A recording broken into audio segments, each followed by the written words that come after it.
Ladies and gentlemen, let's go. Where Brooklyn at? Where Brooklyn at? Where Brooklyn at? Well, actually, I live in Delaware now, so does that make me a Delawarean? Sing it, girl. You know, Beyonce is my friend in my head. Jay my people sometimes, too. Yeah. I mean, like, be true, man. You know, when I was a kid, I had an imaginary enemy. Like, does that make me crazy? Life as P, presented by Say What Radio. Hey guys, what's up? I'm your host P, and this is Life as P. I'm Phoenix Ash. My friends call me P. What's up? How y'all doing?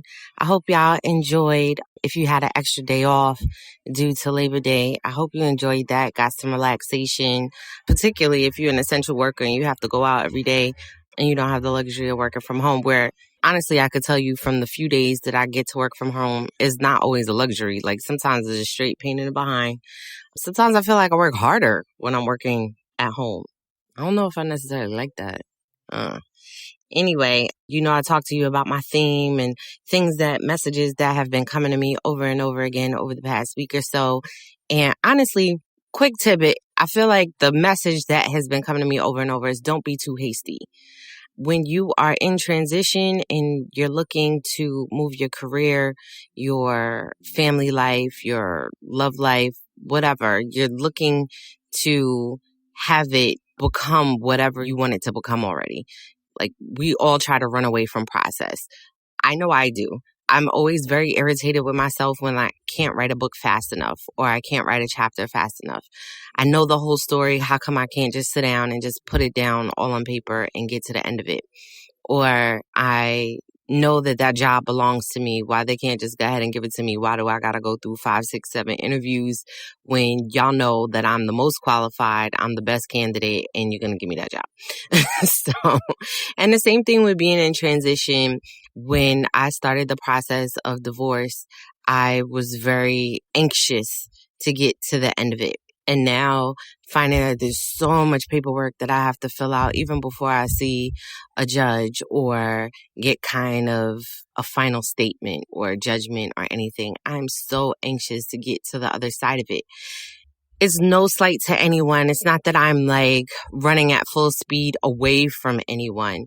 I just am trying to run at full speed towards myself, towards the things that I want, realigning my life. I'm looking at my house and I'm just like, okay, I'm tired of all this disarray. I want to start to organize things. I want to clean up. I want to become the person that I want to be, rather than saying, oh, I wish I was like that. I wish I was neater. I wish I was better at cleaning. I wish I was more organized. I'm really trying to implement things in my life that would make me so.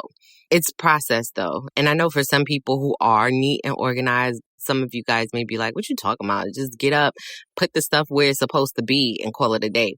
But it's really not that easy for someone who is a bit scatterbrained. If you listen to my podcast often enough, you know that I can be scatterbrained.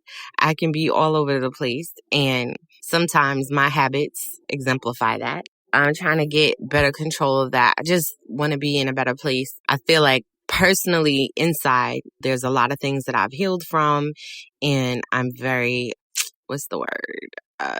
I don't know. I'm looking forward to the future. I'm looking forward to all the great things that life has for me because I'm very comfortable with all the great things that I'm pouring out into life.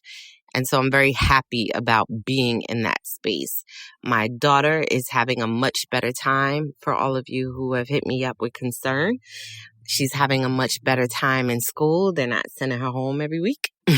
But I did also change her school. So there's that. But we're both in a happier place. We just came off of a great weekend. We had a sleepover with her godmom, and it was just nice girls' time. So I'm in a really good place, but I want to get to a better place. So I'm just like organizing myself, getting everything together. But what does this have to do with being too hasty? Well, sometimes I get down because things don't happen. The transition isn't happening fast enough. I am much more organized than I used to be, but when I look at it from afar, it still doesn't look organized. I'm still much more tidy than I used to be, but when I look at it from afar, it doesn't look tidy. So that sometimes puts a little damper on my spirit, and I'm just like, gosh, why can't I get it together? Simple things like I'm sitting outside today and I'm looking at my mailbox, and I'm probably the only wooden mailbox on the strip. And my joint is old. It was here before I got here, but it's wood. So can you imagine through all the rain and when it snowed and all of that, like it looked chopped. So I'm finally like, I need a new mailbox, which is crazy because so many years ago, my aunt came to me and was like, I think I'm going to get you a new mailbox. She didn't. And at the time, I was kind of offended. Like, what you mean I need a new mailbox? Like, why are you worrying about my mailbox? It seems such a small thing to pay attention to. But as I'm older and probably nearing the age that she was when she said it, because she's a younger aunt, but just looking at everything and just saying, okay, all right, I see. Like, that's the first thing you see when you roll up to the house. That maybe I do want a nicer mailbox, one that can withstand the weather just a little bit more. At one time, my ex-husband backed into the garage. So the garage door has a big dent in it. That I think I'm going to kind of put on hold because I'm like, I don't even want to know what that's going to cost. I feel like it's not going to be cheap to replace that. But eventually it will have to be. I have a friend who suggested that I put everything down on a list and I decide each month what I'm going to focus on. I think that's a great idea. I just hope that friend helps me make this list because once again, I'm scatterbrained and I'm all over the place and I'm really trying to implement order in my life. And the only way I truly know how is to reach out to the people in my life who are orderly and ask for their assistance, which is kind of big for me because for years I would take offense to anything that you told me that I was doing wrong or that was out of order. And not offense in like I want to fight you, but like it would hurt my feelings. And I still would implement whatever it is that you told me, except obviously the mailbox. But it would hurt my feelings. And at this point where I am in my life, it does not hurt my feelings. I'm appreciative and I want tips. I want you to guide me. I want you to come over and help me. I have a friend who is like clean a freak. She come over just in general conversation. I have a couple of them. General conversation. They got to be wiping counters, putting mail away. Yo, those my faves, yo. Because they love me in my mess and they're like, let me go get her together. And I'm not bothered by it. I'm appreciative of it. I feel like that's love, that they're just like, let me get her together because they don't even repeat it afterwards. They don't say anything about it. They just do it and keep it moving and then be in the midst of conversation. They go on with the conversation as though they never touched anything. So that. So I'm trying not to be too hasty. I have Savage Fever. Ow, finally. I've been waiting to drop Savage Fever for like half my life. So finally, part 1 has dropped. It's already gotten quite a few reviews. I'm so happy you guys are enjoying it. So happy. Touch Me First is still doing its thing. I'm happy about the reviews on that too. Yeah, if you're reading it, please make sure you leave a review. Let me know how it's going. So I'm working on part 2 of Savage Fever and I'm frustrated because I feel like it should have been done by now. I don't want to keep the readers waiting too long. But I have to get out of this funk of being frustrated and annoyed with myself because I feel like that feeling is prohibiting my process. And it's just not fruitful for me, for readers, for my publisher. It's not fruitful. So I'm working on that and trying to say, like, just relax a second. I did actually finish maybe like 3/4 of it. And then I scrapped it and was like, let me start again because I was writing it in a hasty manner. And when I read back over it, I was just like, this is just me being in a rush to get to the end. And it's not good. It's not good writing. It's kind of boring. I felt like I was writing just to get a certain number of words onto the screen. And that's not my style. So I scrapped it, started again. So I'm about halfway through and it's coming along much better. So that theme of just like relax and take your time. And I've talked about it before that it's come up with me over and over again. And it's going to keep coming up with me over and over again until I learn what I'm supposed to learn from it, until I become who I'm supposed to become from it. And maybe this will always be a message that's coming out to me throughout my life. Who knows? But even for the dating scene, deciding that I like someone, sometimes it's too hasty.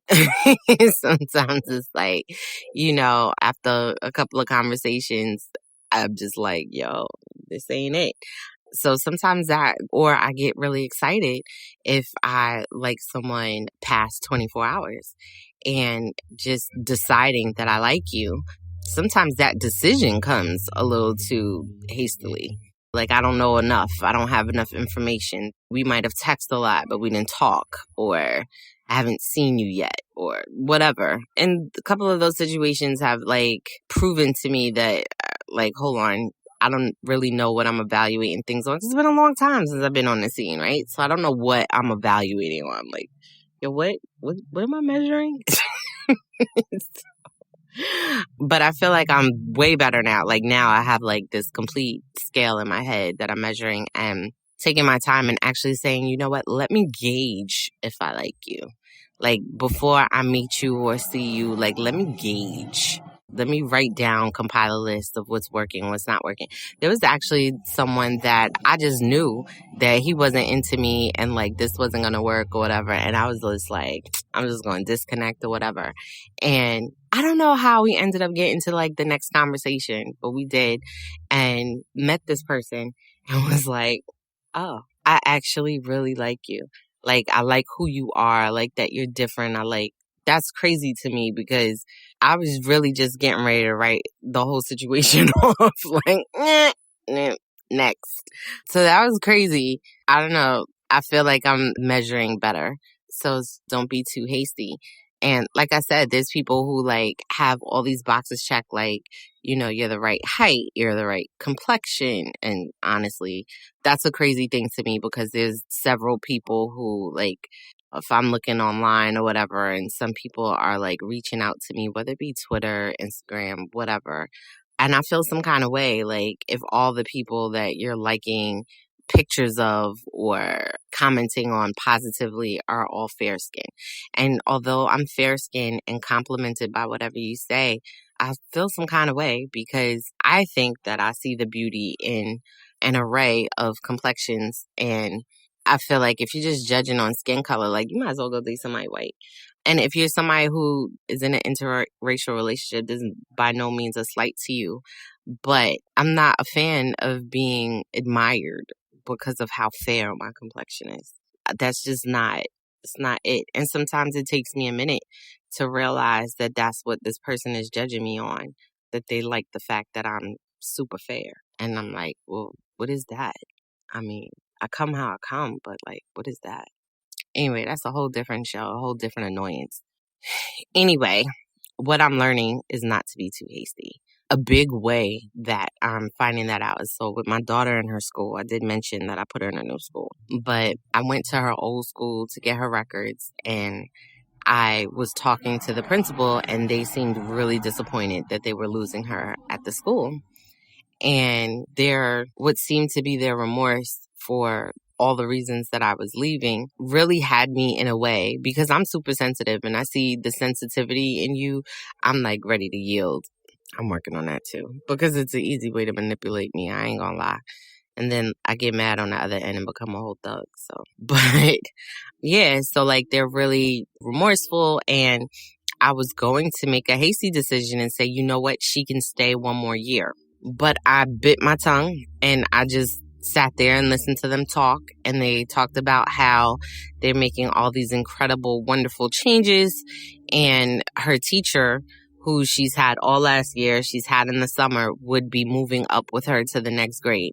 And that for me was like, oof, glad I shut up because she's going to change schools. This teacher, I was fine. I wasn't her biggest fan throughout the year, primarily because I felt like she didn't check with the teacher from the year before to see what the kids had already learned.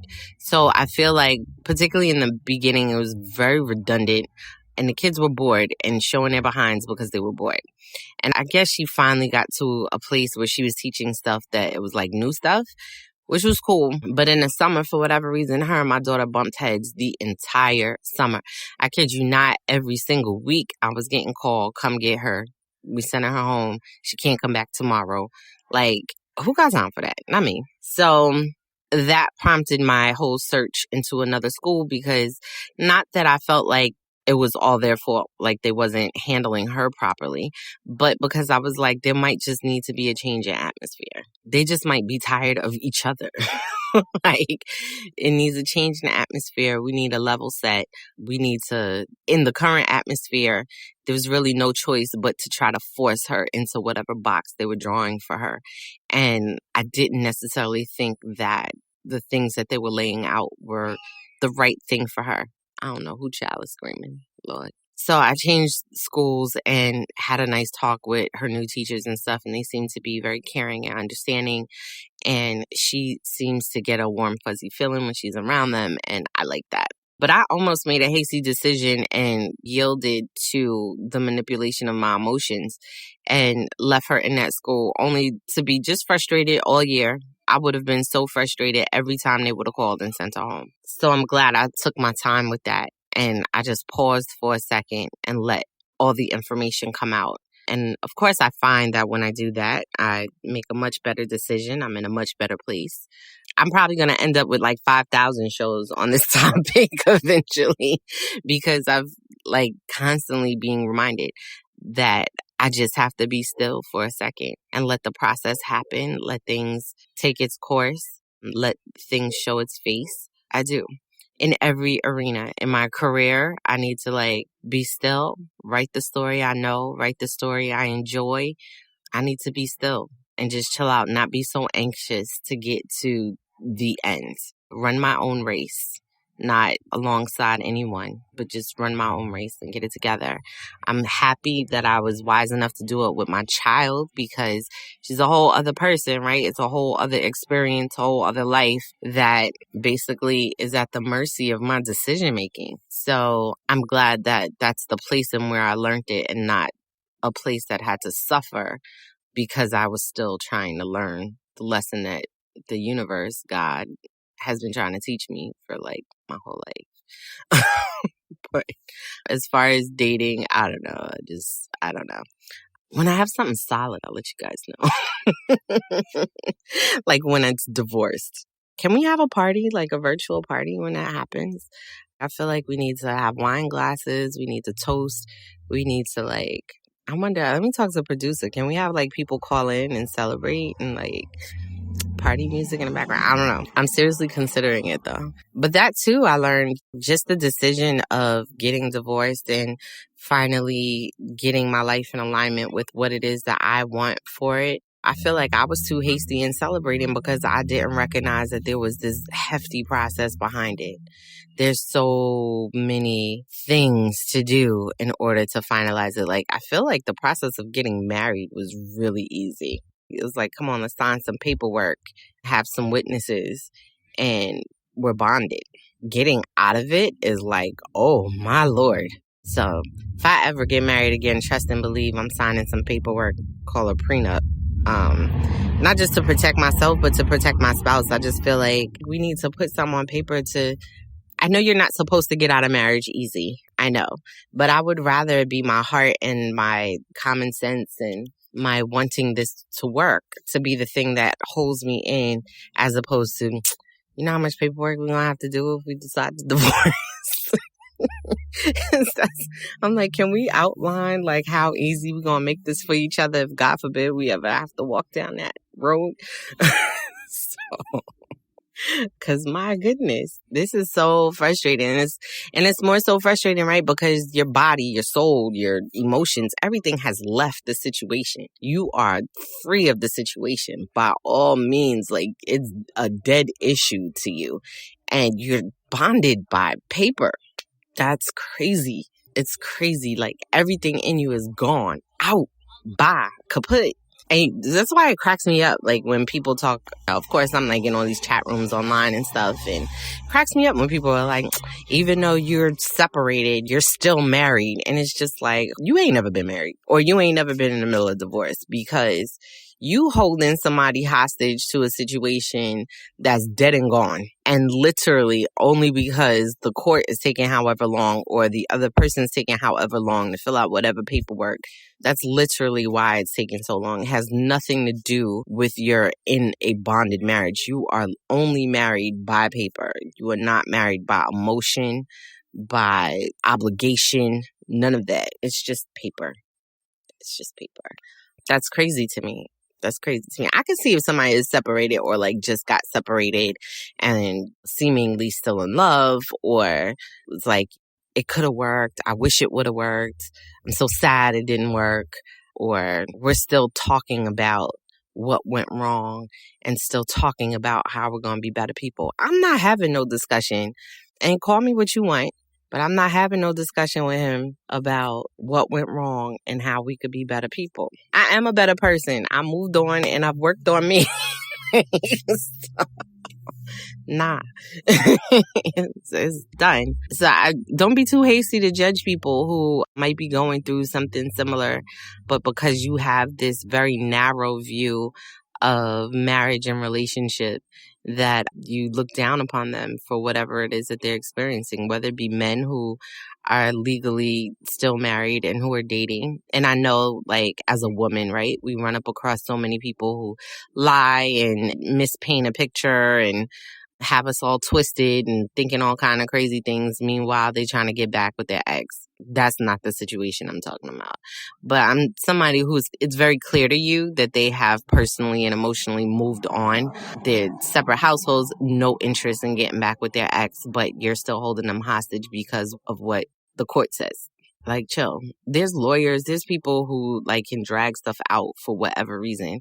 And that's not at the fault of the person who is trying to break free. So just don't be too hasty to judge people. Or like how we see people, celebrities or whatever, who get divorced, and right behind a divorce, they're dating someone else, or they're engaged to someone else, or even married to someone else. You have no idea how long their process took and how long they've been emotionally free. I mean, I feel like none of us are equipped to determine how long someone should wait before they get into a serious relationship with someone else. So I just feel like we shouldn't be too hasty to judge them, whether it be that they divorced a man and got married to a woman or anything like that. It's just, I know the internet loves to make jokes out of all kinds of stuff like that, but at the end of the day, it's someone's personal situation. And we are not privy to the ins and outs of it, the stress of it, the trauma of it, and what it took for them to be comfortable being free with themselves and accepting themselves for who they are and embracing their now. So let's not be too hasty on making an opinion on how someone else is living their life. Let's chill. It's just I have friends who are like, as soon as WAP came out, the song WAP, right? So that's my jam because I'm ratchet somewhat. But, you know, like, I can't believe these women are out here. I've seen like Facebook posts where immediately after it dropped, like, you know, I'm a father and they're teaching these girls, blah, blah. And I'm like, what? Come on. We talking about back in the day. Yo, I remember sitting like in a car on a Sunday afternoon listening to Sunday morning classics, and they putting on Clarence Carter's I Be Stroking. And I was like, what? And it was an old song. And I was like, this is what my parents' generation considers a classic. What? What happened? Okay. Or back in the day, there was this song called Put It In My Mouth by Akinelli. OPP, Naughty by Nature, had OPP, which was other people's pee.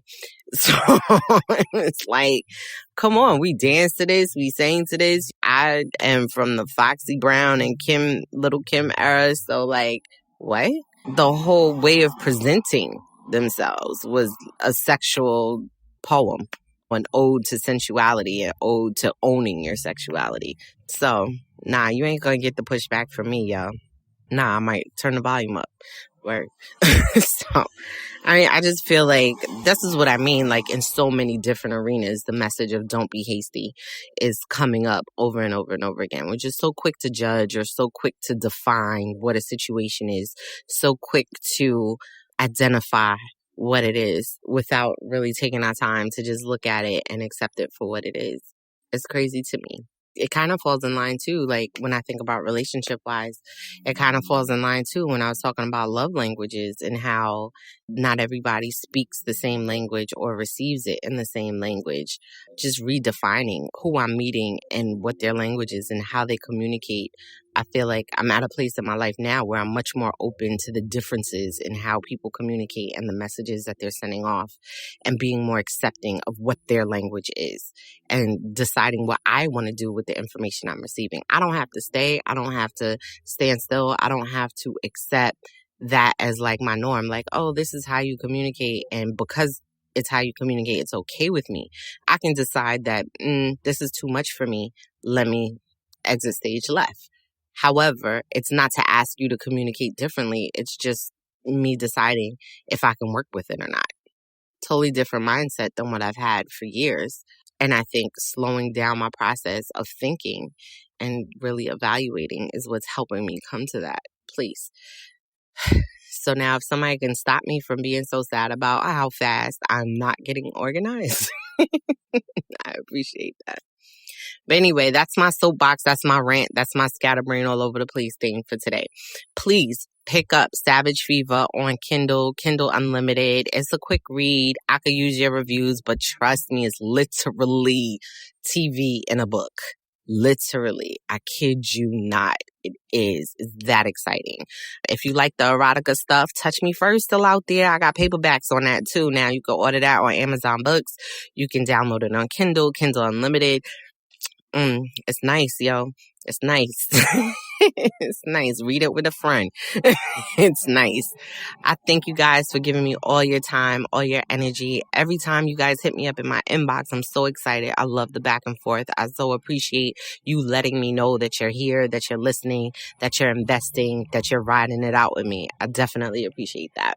Until the next time when we can exchange power. Peace.